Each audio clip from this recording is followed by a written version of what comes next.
లోక్సభ అలాగే శాసనసభలో సీట్లు పెరగబోతున్నాయి. అయితే ఇది ముందు నుంచి అనుకున్నదే. ఇప్పుడు కొత్తగా ఏం కాదు. 2029 ఎన్నికలకు ముందైతే నియోజకవర్గాలు అంటే మొన్నటి వరకు ఒక 50 సీట్లు పెరిగే అవకాశం ఉంది ఆంధ్రప్రదేశ్లో అని అనుకున్నాం. అయితే 50 సీట్లు కాదు, 50% సీట్లు పెరిగే అవకాశం కనిపిస్తోంది. 263 స్థానాలు అయ్యే అవకాశం ఉంది అనేది. రాష్ట్ర విభజన తర్వాత తెలుగు రాష్ట్రాలు చాలా చిన్నవిగా అయిపోయినాయి, చిన్న రాష్ట్రాలు అయిపోయినాయి. అలాగని చెప్పి ఇప్పుడు సీట్లు పెరిగితే ఆంధ్ర తెలంగాణతో పాటు మిగిలిన రాష్ట్రాల్లో కూడా సీట్లు పెరుగుతాయి. ఇప్పుడు పశ్చిమ బెంగాల్లో కొన్ని చోట్ల 200 పైగా 260 290 ఉన్న చోట అవి కూడా పెరిగే అవకాశం ఉంటుంది. అలాగని మనం ఆ స్థాయికి వెళ్తామా? అదే నేపథ్యంలో మహిళా రిజర్వేషన్లు కూడా ఎక్కువగా ఇచ్చే అవకాశం ఉంది. మహిళలకి ఎక్కువ స్థానాలు కలగబోతున్నాయి. అంటే ఈసారి రాజకీయ నిరుద్యోగులు పార్టీలో ఉండే వాళ్ళు ఎవరైతే ఉంటారో దాదాపుగా చాలా మందికి అవకాశాలు వస్తాయి. అయితే జనాభా ప్రాతిపదికన ఇదంతా జరుగుతుందా? అదే గనక జరిగితే నియోజకవర్గాలు చాలా చిన్నవిగా కూడా మారిపోయే అవకాశం ఉంటుందా? ఓటు బ్యాంక్ పెరుగుతుందా? వీటన్నిటి మీద చర్చించే ప్రయత్నం చేద్దాం. సార్, ఒక రకంగా పెరగడం అనేది మంచిదే, స్వాగతించే అంశమే. కాకపోతే దీని మీద లోపాలు ఏంటి అనేది కనుక విశ్లేషించుకుంటే ఇదంతా జనాభా ప్రాతిపదికన చేస్తారా? ఎందుకంటే మొన్న 50 నియోజకవర్గాలు అని అనుకున్నాం, అంటే మనం అనుకున్న లెక్క అనుకుంటా. ఇప్పుడు 263 అంటున్నారు. అది కూడా ఫైనల్ ఫిగర్ అయితే ఏం కాదు. ఫైనల్గా ఏమైనా పెరుగుతుందేమో. దానివల్ల అంటే ఎలాంటి మార్పులు వచ్చే అవకాశం ఉంటుంది? ఫస్ట్ ఇది పూర్తి బెనిఫిట్ తప్పించి లాస్ ఏం లేదు. ఉండదా? ఎందుకంటే వాస్తవంగా ఇదివరకు అనుకున్నది జనాభా లెక్కల ప్రాతిపదికన, అంటే జనసంఖ్య ప్రాతిపదికన అనుకున్నప్పుడు మనకి తగ్గుతాయి అన్న భయం వేసి 50 పెరుగుతాయి అని లెక్కేశారు. ఆ తర్వాత చూస్తే చంద్రబాబు గారు పదే పిల్లల్ని ఎక్కువ మందిని కనండి ఇట్లాంటిది మాట్లాడినటువంటి రీజన్ కూడా ఏంటంటే దాదాపుగా మనకి 50 పెరగాల్సిన చోట 30 పెరిగే పరిస్థితి. ఎందుకంటే మన జనాభా సంఖ్య కంప్లీట్ గా సింగిల్ అనేటటువంటి స్టేజ్కి వచ్చింది. ఒక ఇంటికి ఒక మనిషే పెరిగారు గత 15-20 ఏళ్ల నుండి. అలాంటి సిచ్యుయేషన్ అంటే సగటున 1.5 మాత్రమే పెరిగారు. ఈ కారణంగా మనకి యంగ్స్టర్స్ సంఖ్య తగ్గినప్పుడు, ఓటర్ల సంఖ్య తగ్గినప్పుడు దాని ఇంపాక్ట్ కనబడుతుంది అక్కడ. ఇప్పుడు అటు పక్కన నార్త్ ఇండియాలో మినిమం 3 to 4 కన్నటువంటి బీహారు, ఉత్తరప్రదేశ్ లాంటివి ఉన్నాయి. అందులో ముస్లిం సామాజిక వర్గంలో ఎక్కువ మంది కన్నారు, హిందువుల్లో 2-3 వాళ్ళు కూడా అక్కడికి అన్నటువంటి పరిస్థితి.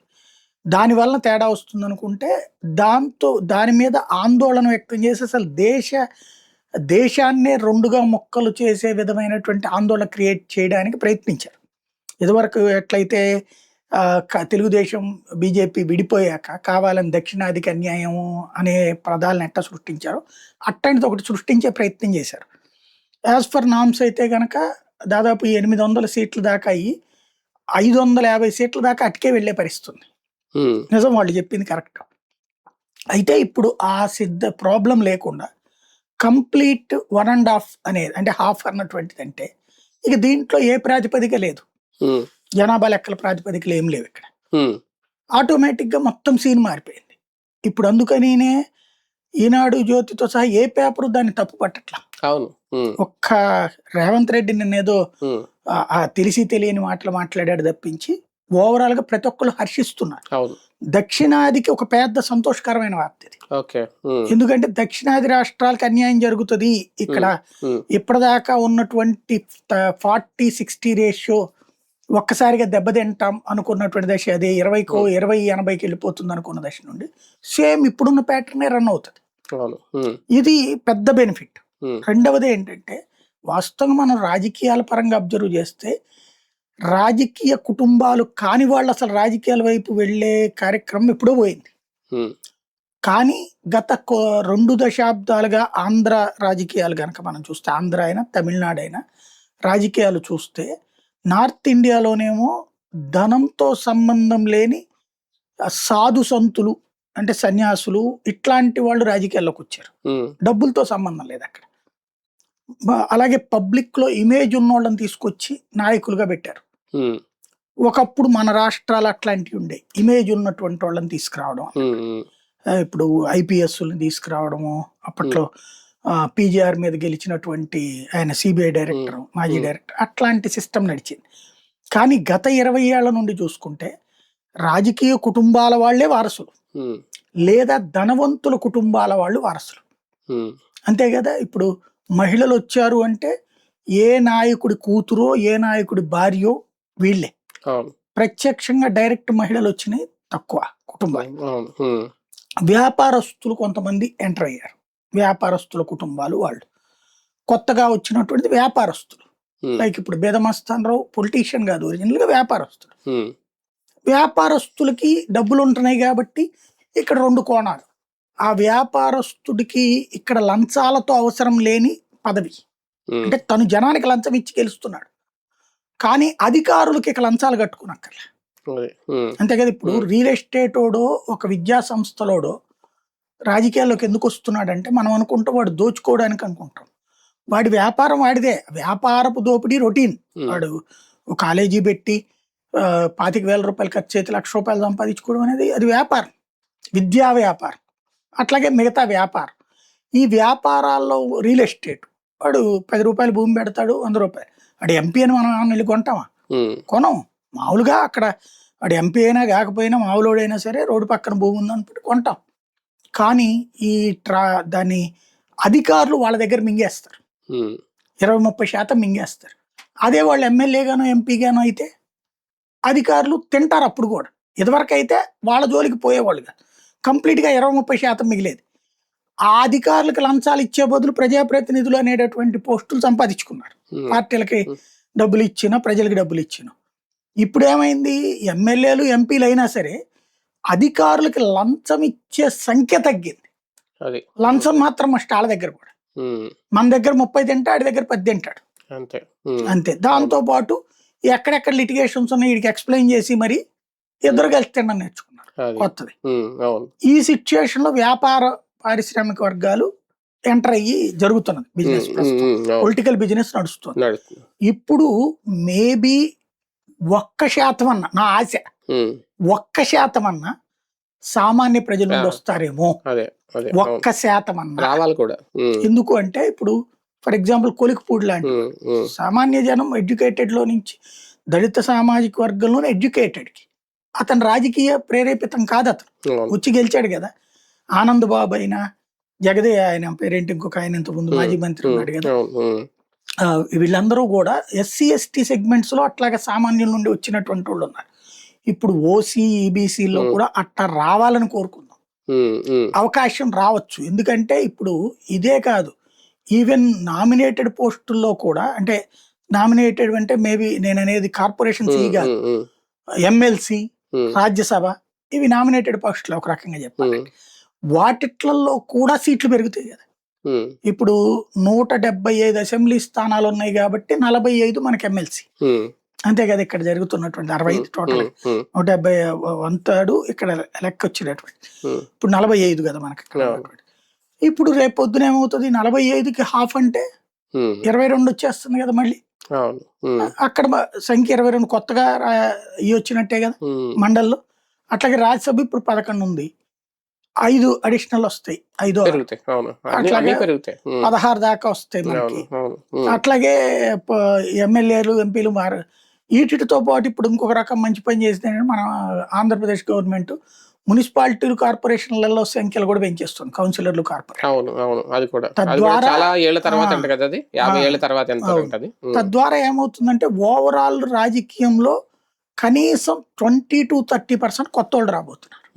కానీ ఒకటి సార్, అంటే కులం ఒకటి, జనాభా లెక్కల ఆధారంగా జనగణన ఆధారంగా ఒకటి, ఇంకా మూడోది రాజకీయంగా. ఈ 3 కోణాల్లో చూసుకుంటే కొన్ని రాష్ట్రాలు చెప్తున్నట్టు లేదా ఆరోపిస్తున్నట్టు ఏ ఆస్పెక్ట్ లో అన్యాయం జరుగుద్ది? ఎవరికి అన్యాయం చేయడానికి ఏం లేదు. ఇప్పుడు ఎస్సీలకు సీట్లు పెరిగినట్టే కదా, ఎస్టీలకు సీట్లు పెరిగినట్టే కదా, ఇంకేం ప్రాబ్లం? ఇంకా ఒక సెగ్మెంట్ లో, ఒక కాన్స్టిట్యున్సీలో తమకు అనుకూలంగా రాజకీయ పార్టీకి ఉన్న ఓట్లు వేరే కాన్స్టిట్యున్సీకి వెళ్ళిపోతే అక్కడ ఆటోమేటిక్ గా ఆ రాజకీయ పార్టీకి అన్యాయం కాదా? అంటే బేసిక్ గా ఒకటి ఇక్కడ అది రాష్ట్రాల మీద డిపెండ్ అయ్యింది. రాష్ట్ర ప్రభుత్వాలు ఎవరు పవర్ లో ఉంటే వాళ్ళ చేతికి అవుతాయి. కేంద్రం వీళ్ళు ఇచ్చే లెక్కలని ఐడెంటిఫై చేసి తప్పించి రూట్లు మార్చడం. ఇప్పుడు రాజశేఖర రెడ్డి హయాంలో నియోజకవర్గాల పునర్విభజన జరిగింది, బట్ సంఖ్య మనకి తగ్గింది. అప్పుడు సీట్ల సంఖ్య అసెంబ్లీ 1-2 తగ్గినాయి, పార్లమెంటుది మారినాయి, సంఖ్య అట్లాగే ఉంచి పార్లమెంట్కి నియోజకవర్గాల పునర్విభజన చేయలేదు. కాబట్టి సంఖ్య అట్లాగే ఉండి జ్యూరిస్డిక్షన్స్ పోయినాయి. కొన్ని పార్లమెంట్ నియోజకవర్గాలు కొత్తగా వచ్చినాయి, కొన్ని పోయినాయి. ఇప్పుడు ఫర్ ఎగ్జాంపుల్ అప్పుడు మనకి తెనాలి పార్లమెంట్ నియోజకవర్గం ఉండేది, రోసయ్య ఎంపీగా కూడా చేసి, కానీ పార్లమెంట్ నియోజకవర్గమే పోయింది. గుంటూరు ఒకటి మిగిలింది, అవును. గుంటూరు విజయవాడ నరసరావుపేట ఇట్లాగ వచ్చింది, ఉమ్, తెనాలి పోయింది మనకి. ఉమ్, అట్లాగా కొన్ని పోయినాయి, కొన్ని రావడం అనేది ఉంటాయి. ఓయ్, ఉమ్, అయితే ఇప్పుడు కొత్తగా వచ్చే ఈ పరిణామం తర్వాత జరిగే మార్పుల్లో ఏంటంటే రాష్ట్రం చేతిలో ఉంటుంది జ్యూరిస్డిక్షన్. ఉమ్, ఇప్పుడు ఆ, అయితే మరీ అతి చేయడానికి కూడా లేదు. ఇప్పుడు 83 సీట్లు పెరిగేటప్పుడు ఉమ్, మార్పులు వస్తాయి. అవును. సాధారణంగా అధికారంలో ఉన్నవాడు వాడికి అనుకూలంగా చేసుకుంటాడు. నియోజకవర్గాలు బాగా చిన్నవి అయిపోవా? ఇప్పుడు దాదాపు 2, 2.5, 3 మధ్యలో ఉన్నాయి. అప్రాక్సిమేట్ గా 2.5 వేసుకోండి, 2 పైన. ఇప్పుడు అవి బాగా తగ్గిపోవా? ఓటర్ల మంచిది సంఖ్య కదా, తగ్గిపోదా? మంచిది కదా అది. ఇప్పుడు మనం రాష్ట్రాలని, చిన్న రాష్ట్రాలు ఎందుకు కావాలంటాం? ఇప్పుడు ఇదివరకు ఒక పంచాయతీనో, ఒక మున్సిపాలిటీనో, ఒక కార్పొరేషనో మనకి పనికి ఇబ్బంది అయ్యేది. ఎందుకని? ఇన్ని వేల మందికి, ఇన్ని లక్షల మందికి అక్కడ ఉన్న అధికార యంత్రాంగం సరిపోయేవాడు కాదు. దానికి అవును. జగన్ ఏం తీసుకొచ్చాడు? సచివాలయ వ్యవస్థ తెచ్చాడు. ఉమ్, 40 మంది కుటుంబాలకు అవును, ఒకళ్ళు, అవును, ఉమ్, 2000 కుటుంబాలకు ఒక సచివాలయం. అవును, దెన్ మనకి ఎంత రిలాక్స్ అయ్యాం. ఉమ్, ఈవెన్ హాస్పిటల్ ఎదువరకు గవర్నమెంట్ హాస్పిటల్, ప్రైవేట్ హాస్పిటల్ కింద ఎగబడేది. ఉమ్, అట్లాంటి స్టేజీల్లో చివరికి ఆర్ఎంపీలోను పిఎంపీల మీద డిపెండ్ అయ్యాం. ఉమ్, ఆ స్టేజ్ నుంచి ఏరియా హాస్పిటల్ పెట్టాక ఎంత మార్పు వచ్చింది? మనం ఆ 2000 కుటుంబాల ఏరియాలో ఒక హాస్పిటల్ వస్తే అవును, అంటే మనకి సదుపాయం పెరిగింది కానీ తగ్గలేదు కదా. ఉమ్, ఇప్పుడు పెరగడం వలన అంటే ఈ సంఖ్య సీట్లు పెరగడం, జనాభా సంఖ్య తగ్గడం, ఇప్పుడు 1,50,000కు ఒకటి అవ్వచ్చు. ఉమ్, అవును, అదే అంటున్నా. దానివల్ల ఏమవుతుంది? ఈ 1,50,000 మందిని అడ్రస్ చేయడం సులభం. అంటే ఫైనాన్షియల్ డెవలప్మెంట్ అనేది నియోజకవర్గాల మీద ఆధారపడి ఉంటుందా? నియోజకవర్గాల్లో ఉన్న జనాభా ప్రాతిపదికనే మనకి ఏదైనా నిధులు రావడం కానీ ఇవన్నీ జరుగుతాయి? అట్లా ఏముండదు. ఓవరాల్ గా వచ్చే ఫండింగ్ రాష్ట్ర జనాభా లెక్కనే, ఉమ్, ఈ నియోజకవర్గాలతో సంబంధం లేదు. ఉమ్, ఇప్పుడు కేంద్రం పార్లమెంట్ ఫండ్ ఇస్తుంది, ఎంపీ అవును, ఫండ్స్, ఉమ్, ఇంకొక 16 మందికి వస్తాయి. అవును, ఇప్పుడు ఉమ్. 25 కదా. అంటే పెంచుతారా, దాన్నే షేర్ చేస్తారు? నేను అడిగేది అది. ఏది అది ఇప్పుడు ఇప్పుడు ఒక 100 కోట్లు వచ్చింది అనుకో సార్, ఒక పార్లమెంట్ నియోజకవర్గానికి. ఆ పార్లమెంట్ నియోజకవర్గంలో ఉన్న ఇప్పుడు అసెంబ్లీ నియోజకవర్గాలు పెరుగుతున్నాయి కాబట్టి అది పెరుగుతుందా ఆ ఏది, లేదంటే అంతే అసలు ఇచ్చి? శాసనసభ స్థానాలు, పార్లమెంట్ స్థానాలతో సంబంధం లేదు. అది ఉమ్, జనాభా ప్రాతిపదికన ఇస్తారు. అవును, ఉమ్. అది నియోజకవర్గాల ప్రాతిపదికే లేదు. అంటే అప్పుడు స్టేట్ గ్రాంట్స్ కూడా అలాగే ఉంటాయి? స్టేట్ గ్రాంట్సే ఉంటాయి అంతే. ఉమ్, నియోజకవర్గ గ్రాంట్స్ అంటూ ఏముండవు. ఉమ్, ఉమ్. నియోజకవర్గానికి పార్లమెంట్ సభ్యులకి 5 కోట్ల రూపాయలు చొప్పున ఇస్తారు, ఎంపీ ల్యాడ్స్ ఎంపీ ల్యాడ్స్. మళ్ళీ అవి కొత్తగా ఇంకో 15 మందికి వచ్చినట్టే కదా అది. అవును, అంతే ఉమ్. తప్పించి దానివల్ల వచ్చే అంటే నష్టం పలచబడిపోతాయా అని నేను అడిగేది. అదే ఆ నిధులు పలచబడ, దాంట్లో తగ్గించరేమి. ఉమ్, 5 కోట్లు కన్ఫామ్ అంతే. ఉమ్, అంతే. దాన్ని ఏమి 3 కోట్లు 2 కోట్లని డివైడ్ చేయరు. ఉమ్, ఉమ్, ఉమ్. ఇంకా అవసరమైతే వీలుంటే ఇంకో 2 కోట్లు పెంచినా పెంచొచ్చు అవును. పెరిగిన బడ్జెట్ ఉమ్. వచ్చా. రాజకీయ పార్టీలకి నిజంగా, రాజకీయ పార్టీలు నిరుద్యోగులకి ఇది మంచి అవకాశమే. కానీ ఆ ఎంపిక అంటే ఒకటి రిజర్వ్ స్థానాల గురించి అని కాదు, కానీ ఆ ఎంపిక అనేది ఎలా ఉంటుంది? అంటే ఇప్పుడు సెకండ్ గ్రేడ్ వాళ్ళు ఉన్న వాళ్ళందరికీ అవకాశాలు వచ్చినట్టేనా? దాంట్లోకి ఏమైనా పెడతారా? ప్రయారిటీ ఏమైనా ఉంటుందా? ఇప్పుడు ఉన్న వాళ్ళలో అవకాశాలు దక్కక, ఉమ్, ఇప్పుడు ఫర్ ఎగ్జాంపుల్ విజయవాడలో వంగవీటి రాధా, బోండా ఉమా ఇట్లాగే 3-4 ఇబ్బంది పడుతున్నారు అక్కడ. ఉమ్. ఇప్పుడు 2 అయినాయి అనుకోండి, వాళ్ళకు కూడా అవకాశం. అవకాశం వస్తుంది కదా. దీనివల్ల పార్టీ జంపింగ్స్ కూడా పెరుగుతాయి. ఈ జంపింగ్స్ తగ్గుతాయి, ఎందుకంటే ఇప్పుడు సీట్లు ఎక్కువ వచ్చినాయి కదా. సీట్లు అంటే చాలా మంది ఇప్పుడు ఫర్ ఎగ్జాంపుల్ టీడీపీలోకి వెళ్తే ఇప్పుడు అక్కడే కూటమి ఉంది, జనసేన వాళ్ళు ఉన్నారు, బీజేపీ వాళ్ళు ఉన్నారు, మనకు అవకాశం రాదు అని ఆగే వైసీపీ నాయకులు ఉండొచ్చు. ఇప్పుడు అలాంటి వాళ్ళకి పెరుగుతున్నాయి కదా, మనకు అవకాశం ఉంటది అని వెళ్లే వాళ్ళు ఉండరా? అక్కడ ఇప్పుడు 3 ఉన్నారు కాబట్టి అక్కడ ఈ 3 వలన ఈ సీట్లు పెరిగిన చాలా అనుకున్నప్పుడు వైసీపీ పోవచ్చుగా. అవును, అక్కడైతే తక్కువ ఉన్నాయని ఉమ్, ఎటైనా నడుస్తాయి. ఉమ్, జంపింగ్లు నియోజకవర్గ విభజనతో సంబంధం లేదు, ఉమ్, ఆ టైంకి వచ్చేటటువంటి లెక్కలో ఉంటది. కాకపోతే ఏంటంటే గతంలో కంటే ఒక 50% మందికి అవకాశాలు వచ్చినట్టు. అన్నిటికంటే ఇందులో స్పెషాలిటీ ఏంటంటే మహిళలకి సంబంధించిన ఒక అదృష్టం, ఉమ్, అద్భుతమైన అవకాశం. ఎస్సీ ఎస్టీ ఉమెన్ కి ఒక 30 ఏళ్ల రాజకీయం మార్చేసినట్టు, ఉమ్, 30 ఏళ్లకి సరిపడినటువంటి రాజకీయం జరుగుతున్నట్టు. ఉమ్, ఎందుకంటే మహిళలకు సంబంధించిన రిజర్వేషన్స్ అవును, 33% అంటే ఇప్పటిదాకా మనకి ఉన్నటువంటి 80-70 మంది 80 మంది గెలిచింది ఉమ్, ఉమ్, ప్రత్యక్ష. అవును, అట్లాంటిది ఇప్పుడు దాదాపుగా 125 ఇప్పుడు 800 మందిలో ఉమ్, 30% అనేటప్పుడు 250 మంది వచ్చేస్తున్నారు కదా అక్కడ. ఉమ్, ఉమ్, ఆ రేంజ్ లో మహిళలు వచ్చేస్తున్నారు కదా. ఉమ్, ఇంకోటి మహిళలు రావడం వల్ల ఒక మంచి జరుగుతుంది ఏంటంటే ఉమ్, ఈ బూతులు, ఉమ్, ఈ వ్యవహారాలు చాలా వరకు తగ్గుతాయి, ఉమ్. కరప్షన్ కొంతమేర కంట్రోల్ అయ్యే అవకాశం ఉంటుంది. కానీ ఇందులో ఇంకో కోణం కూడా చూస్తే ఇప్పటికే చాలా చోట్ల ఎంపీపీలు, ఎంపీడీసీలు ఇలాంటి చోట్ల మహిళలు ఉంటారు, ఎమ్మెల్యేలు దగ్గర కూడా ఉంటారు. అక్కడ ఎక్కువ భర్తల పెత్తనం అనేది ఎక్కువ ఉంటుంది. ఎమ్మెల్యే స్థానాల్లో కూడా కొన్ని చోట్ల ఉంటుంది, బయటపడరు కొన్ని చోట్ల. ఇది ఇప్పుడు అటువంటిది పెరగదా రేపొద్దున్న? ఖచ్చితంగా ఇప్పుడు ఒక్కటేంటంటే మనం యుక్త వయసులో ఉన్నప్పుడు నేను అది చూశాను కూడా. నేను ఇప్పుడు సిటీ కేబుల్లో పనిచేసేటప్పుడు అప్పుడు ఈ భార్యలు లేకపోతే కూతుళ్ళు లేదంటే చెల్లెళ్ళు ఇట్లాగ పెట్టారు అప్పుడు రిజర్వేషన్. అసలు వాళ్ళు వచ్చేవాళ్ళే కాదు, వీళ్ళే ఉండేవాళ్ళు మొత్తం. అంటే అక్కడ మహిళా కోట తప్పదు, మేము నిలబడలేము కాబట్టి మా వాళ్ళు పెట్టాలి, అట్లా నడిచేది. అలా చూసాను, అట్లాంటి కార్పొరేట్లను చూసా. కానీ కాలక్రమంలో ఇవాళ అలాంటి వాళ్ళు వెల్ ఎస్టాబ్లిష్ అయిన వాళ్ళు ఉన్నారు చాలా మంది. అంటే ఫస్ట్ లో అట్లా ఉంటది, క్రమంగా చచ్చినట్టు నేర్చుకోవాలి రాజకీయం వచ్చాక. ఇప్పుడు అమ్మాయి కడప రెడ్డమ్మ అంటుంటారు కదా, వాళ్ళ ఆయన వాస్తవంగా డామినేటెడ్ పర్సన్ ఆ ఏరియాలో. అట్లాంటిది వాళ్ళ ఆయన కంటే ఈవిడే డామినేటెడ్ పర్సన్ ఇప్పుడు ఆ ఏరియాలో గాని, మాట్లాడే తీరులో గాని. ఇదివరకు ఆవిడ ఇంటికే తెలుసు, ఇంట్లో వాళ్ళకి తెలుసు ఉంటుంది. ఇప్పుడు అందరికి తెలిసింది కదా ఆవిడ ఏంటో. లేకపోతే ఇప్పుడు అమ్మాయి నెల్లూరు అమ్మాయి ఉంది, వేమిరెడ్డి వాళ్ళ ఆవిడ, అంతకుముందు భర్తకి సేవ చేసుకునే మనిషిగానే తెలుసు. ఇప్పుడు నల్లపరెడ్డినే సవాల్ చేసినటువంటి అమ్మాయిగా తెలిసింది కదా. అంటే ఈ అవకాశాలు రాబట్టినే కదా వీళ్ళకి. ఒకప్పుడు జనం ఏమనుకునే వాళ్ళు, ఒకవేళ అప్పుడు పెట్టినప్పుడు ఆ ఇంటికే పరిమితం. అవకాశం దక్కనప్పుడు వాళ్ళ నైపుణ్యం తెలియకపోవచ్చు, అవకాశం దప్పినప్పుడు నైపుణ్యం తెలుసు.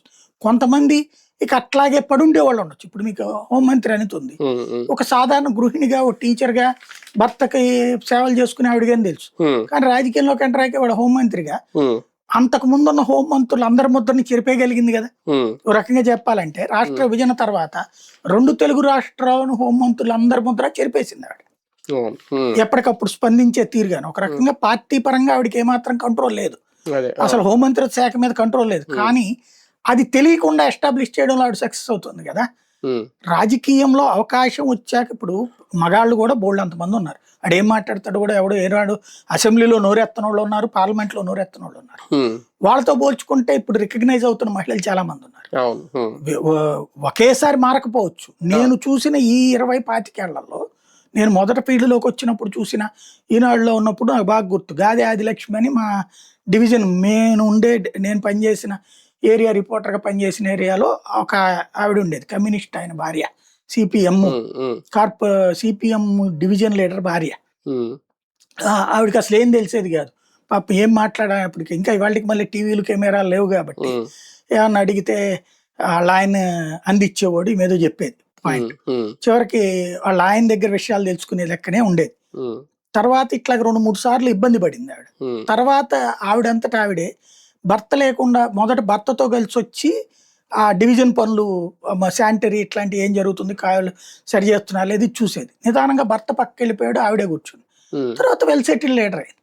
ఇప్పుడు కమ్యూనిస్ట్ లీడర్లలో కానీ లేకపోతే తెలుగుదేశం లీడర్లు అనేక మంది నాకు భర్త చాటు భార్యలుగానే తెలుసు, కార్పొరేటర్లుగా ఉన్నోళ్ళు, తర్వాత మేయర్లు అయినటువంటి వాళ్ళు, వీళ్ళందరూ కూడా. ఇప్పుడు రాయన భాగ్యలక్ష్మి ఉంది, ఇంటికి పరిమితమైన ఆవిడ వాళ్ళ నడిపించగలిగింది కదా. రత్నబిందుని చూశాను నేను మేయర్ గా, పంచుమత్తు అనురాధం చూశాను, ఏమీ తెలిసేది కాదు మొదట, బట్ ఇవాళ ఫుల్ ఆడిచ్చేస్తుంది కదా.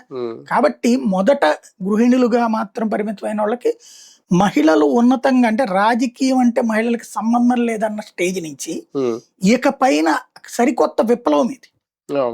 బోలెడన్ని అవకాశాలు వచ్చినప్పుడు ఆటోమేటిక్గా అందిపుచ్చుకుంటారు. ఇప్పుడు ఇదివరకు ఉద్యోగాల్లో ప్రిఫరెన్స్ మగవాళ్ళకి ఇచ్చేవాళ్ళు. ఎందుకని, పొద్దునుండి రాత్రి దాకా కష్టపడతారు, లేడీస్కి వచ్చేటప్పటికి నెలసర్లని లేకపోతే ఇంకోటని వాళ్ళకి కొంచెం ఇట్లాగ ఉంటాయని. ఇవాళ రోజున ఫస్ట్ ప్రయారిటీ అమ్మాయిలకి ఇస్తున్నారు. రేపు ఇక్కడ కూడా అదే జరుగుతాయి. ఒక రకంగా రాజకీయ పార్టీలు కూడా మహిళా నాయకురాలను తయారు చేసుకుని పెంచుకుంటారు. సార్, ఇంకొక విషయం, ఎప్పుడు కూడా 100% పోలింగ్ పర్సెంట్ అనేది ఉండదు. ఇప్పుడు మహిళలకి రిజర్వేషన్లు పెంచడం, ఎక్కువ మంది వాళ్ళని తీసుకురావడం వల్ల ఎక్కువగా పోలింగ్ శాతం, ఓటు వేయడానికి మహిళలు ఏమన్నా ఎక్కువగా వచ్చే అవకాశం ఏమైనా ఉంటుంది? ఏముండదండి, బేసిక్ గా మనం ఒకటి గుర్తుపెట్టుకోవాలి, 10% ఓటింగ్ అని అసలు కౌంట్ అయ్యకూడదు. వాళ్ళు డ్యూయల్ ఓటింగ్ లేదా చనిపోయిన వాళ్ళ ఓట్లు ఇట్లా లెక్క ఉంటాయి, దొంగ ఓట్లు ఇవి. కాబట్టి ఒక నియోజకవర్గంలో 10% ఓట్లు లేని కిందే లెక్క. మనకి తెలుగు రాష్ట్రాల్లో చూస్తే 75 నుంచి 80% దాకా పోలింగ్ అవుతుంది. అంటే మనం చాలా ప్రోగ్రెసివ్ గా ఉన్నాం ఆల్రెడీ. ఒక 10% మందే తప్పుకుంటున్నారు. ఈ 10% మంది ధనిక వర్గాలు, అబోవ్ మిడిల్ క్లాస్. వీళ్ళు మా గవర్నమెంట్ తో ఏం పని, ప్రజాప్రతినిధి మేము ఎంత చెప్తే అంత అనేటటువంటి, లేదా మా డబ్బులు పడేసి పని చేసుకుంటాం అనే లెక్కన ఉంటారు.